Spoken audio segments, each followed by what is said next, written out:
మీరు కనిపెట్టడానికి మీకు రాకపోతే చెప్పండి, అంతేగాని మీ భర్త వచ్చిండు కాబట్టి ఇట్లా, మీది అట్లా అయింది కాబట్టి అట్లా, మేము పెంచుకునే వాళ్ళం అయితే 10 సంవత్సరాలు ఎట్లా పెంచుకుంటామండి? మా చుట్టుపక్కల వాళ్ళని అడగండి, మా ఫ్యామిలీ వాళ్ళని అడగండి, మేము ఎలాంటి వాళ్ళు తెలుస్తుంది కదా. నాకు తెలియకపోయినా వాళ్ళకైనా తెలుస్తుంది కదా. ఎప్పుడన్నా కొట్టాడా, ఎప్పుడన్నా తిట్టాడా, ఎవరినైనా తిట్టాడా?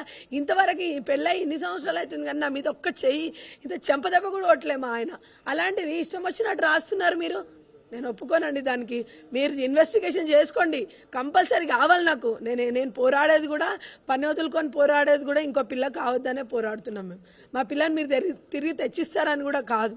ఇంకో పిల్ల కావద్దు అంటే న్యాయం చెప్పండి. నేను ఫ్యూచర్లో ఇంకా ఇంత ధైర్యంగా ఉండాలి, ఇట్లా ఉండామని నేను చెప్తాను. మీరు చెప్పండి, మీకు మేము హామీ ఉన్నామమ్మా, ఇట్లా జరిగింది, అయింది, అయిపోయింది, ఇట్లా ఈ జాగ్రత్తలో ఉండని మీరు చెప్పగలుగుతున్నారా? అసలు అక్కడ సిచ్యువేషన్ జరిగిందని ఎందుకు చెప్పలేకపోతున్నారు? ఎట్లుండాలి చెప్పండి. ఇప్పుడు రేపటి నుంచి పని చేయాలి. ఒక పిల్లోడు ఉన్నాడు, ఆ పిల్లోడినైనా చూసుకోవాలంటే ఎలా? నాకేం అర్థం కావట్లేదు. అది మెయిన్ ఆలోచిస్తున్నాను నేను.